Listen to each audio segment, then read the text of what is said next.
I'm Alex Eisman. It was a long wait, but we're finally back here with some high school football. I definitely woke up with some butterflies this morning. I don't know about you. Newcastle deep in their own territory.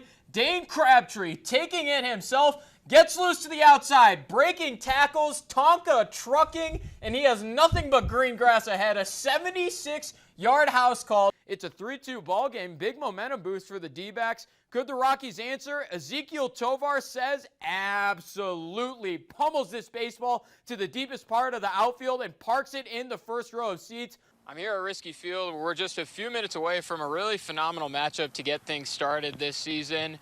Central is hosting the 4A defending state champs, Sheridan, and they'll have a chance to get some revenge for their playoff loss in 2022. This team hasn't lost a set in nearly 3 weeks. That is remarkable. And you know who else is remarkable is Maddie Stuckey. She once again showed why she's arguably the best player in the state. Get this.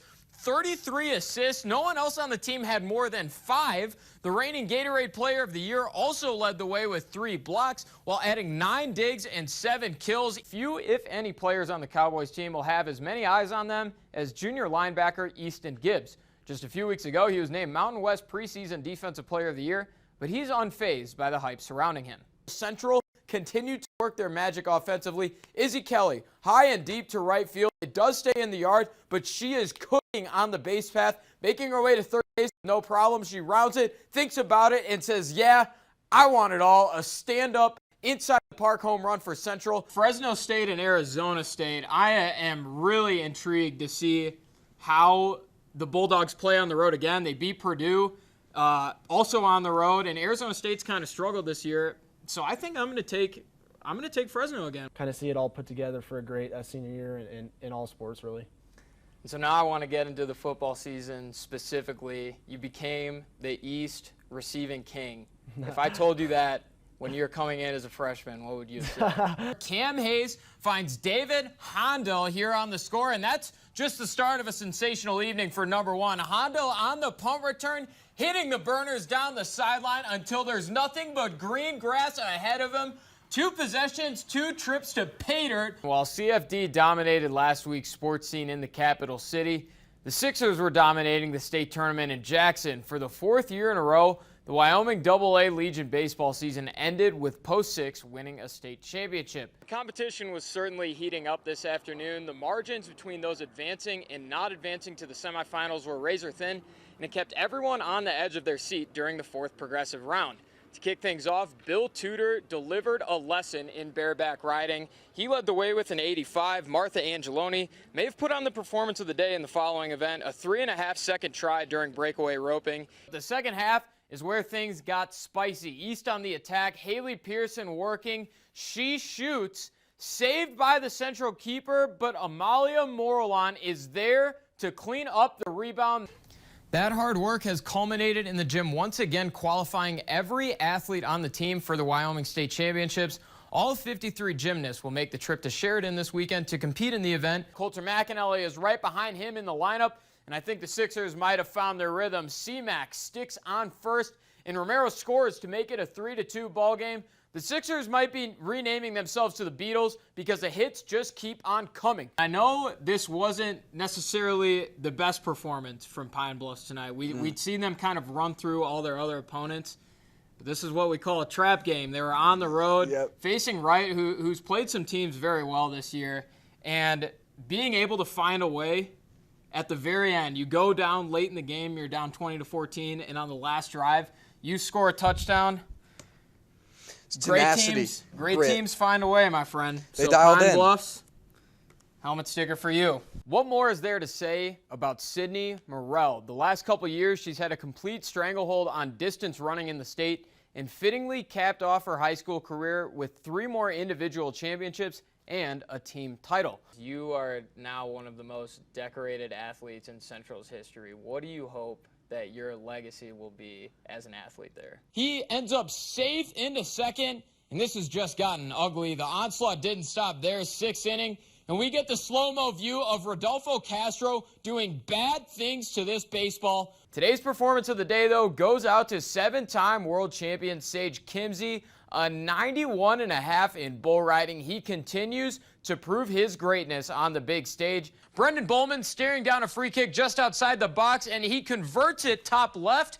You couldn't have placed it any better. A set-piece beauty from number 3 to tie it up. She's now three-peated as the champ in outdoor states, and the margin of victory was massive. Morris's jump of 19 feet, 8.5 inches was a foot and 2 inches more than the second-place finisher.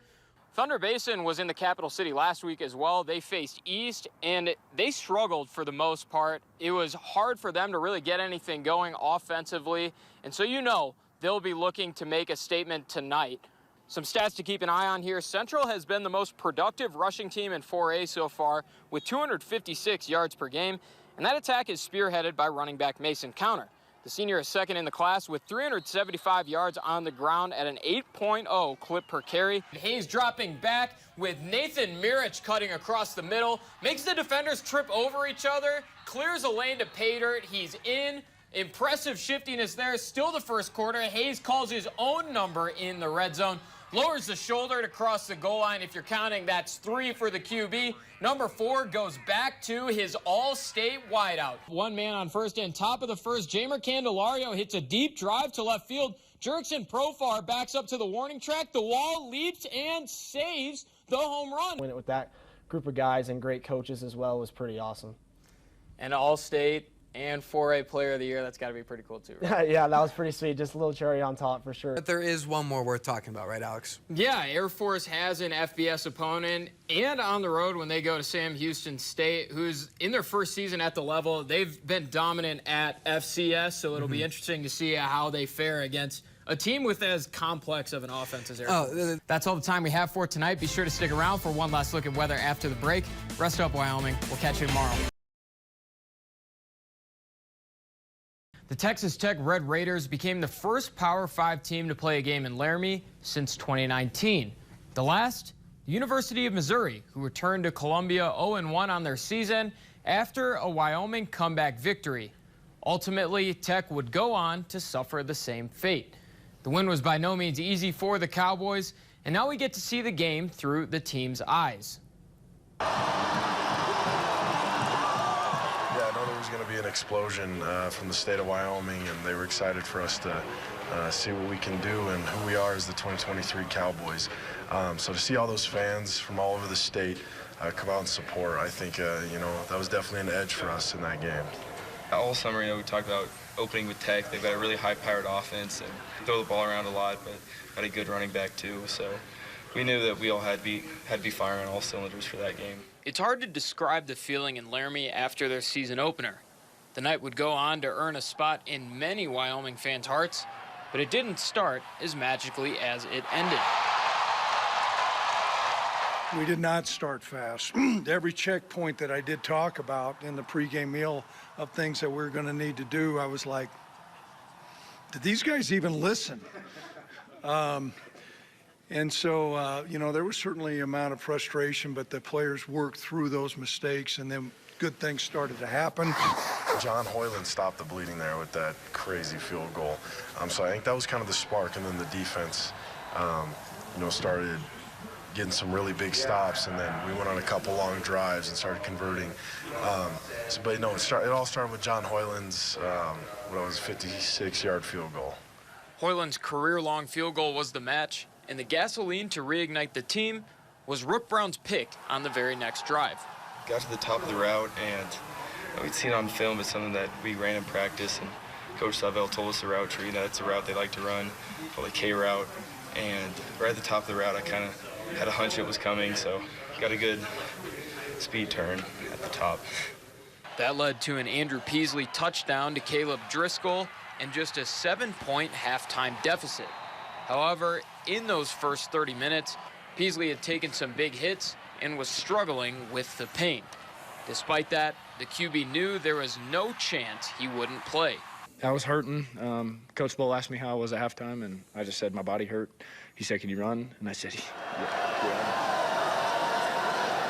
The Cowboys only had one full offensive drive in the third quarter, but made it count. They chewed up 7.5 minutes off the clock, and then Sam Scott shook free to tie it. things started to open up late in the quarter.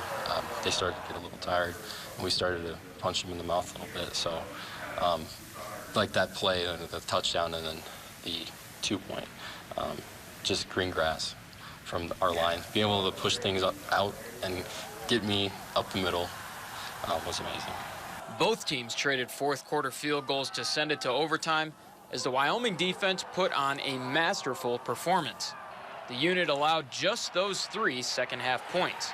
We never pointed a finger. We never, were blaming somebody else, we took that ownership and we were like, okay, well, what do we got to do? We've been in this situation before, and so I feel like we leaned on the offense leaned on us. The Pokes took the ball first in overtime, and Peasley continued to gut it out running the ball.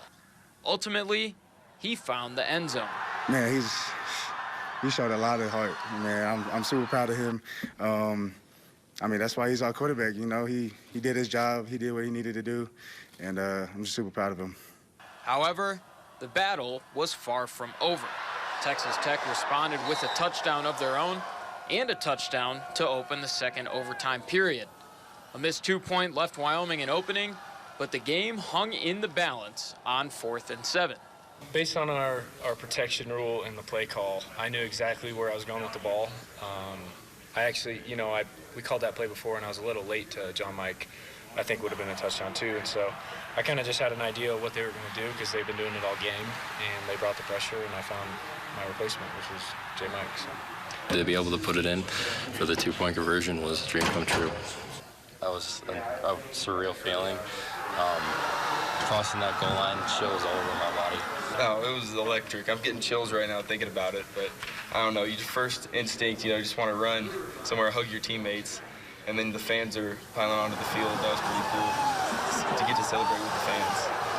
Honestly, I don't even think that it's fully sank in. I was walking off the field and I'm like, gosh, did we really just beat them? They're a great team, and we're a great team. So it was definitely good to go out there and show the world what we're capable of. In that locker room, we know what we are, so we had to just go out there and prove it. It's a lot of love and a lot of trust in there, so we know what we're capable of, and tonight we did it. Going out there, I love this town, I love this state. This was my dream as a kid. Like Bert was saying, we're the Wild Boys. It means something to us. It's different. So I take an immense deal of pride in this win tonight, but this team, this state, that crowd, that was unbelievable. That was electric. It was probably the most fun I've had at a home game, for sure.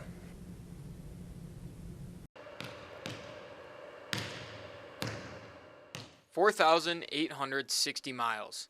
That's roughly how far Eppu Kayanto traveled from his hometown of Klaukala, Finland, to study as an exchange student at Central High School this past year. Moving to a brand new place with brand new people is difficult for anyone, but through sports, he was able to quickly build relationships with his peers. Eppu comes from a background of basketball, and its popularity in America played a big role in his decision to study abroad. I love basketball, and that was one of my main reasons to come to States, because the basketball is different here. And so I started when I was 4, so I've been playing it now 14 years, every year. And in Finland, sports are in clubs, so all I do is basketball all year long.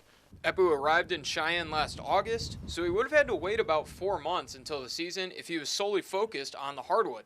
Instead, he decided to dive headfirst into a brand new sport. Football, I was thinking I'll get more physical, and I'll probably get stronger too. So once I go back to playing center as in Finland, I'm able to push more of my defensive guy. And just to experience new sport and stay in shape for basketball and to learn new stuff and make new friends, because sport is a great way to make new friends. As if learning one new sport on the fly wasn't enough, Eppu went and took on another athletic challenge after the basketball season ended. More soccer, it was at first hard, I didn't even know how to kick the ball. But I decided because I'm tall, and I'm played basketball, I thought I have decent hands, so I probably should be a goalie, and I tried for goalie, and it was pretty fun at first. But at first it was hard to know how to dive correctly, so I don't get turf burned, and how to do saves and react to the ball, and the way I'm supposed to be in the goal when the shot is coming. But once I got that, I was pretty good because But as I said, I had good hands already. Eppu made the most of his time he had in the Cowboy State, both academically and athletically, and he's proud of himself for stepping out of his comfort zone to make memories that will stay with him forever. Graduating from high school, even though it didn't really matter, but still being able to like pass all of my classes in different language and like different teacher and different school system, and then just being around the varsity teams in all 3 sports, even though it's a different country, a kind of different way you play, and 2 new sports. So I would say that's a pretty good accomplishment I did, and just like making a bunch of friends that probably will last lifelong. So that's also, I would say that's a pretty good accomplishment. Later this summer, Eppu will head back to Finland, and he plans on continuing to play basketball there next year. For Wyoming News Now, I'm Alex Eisman.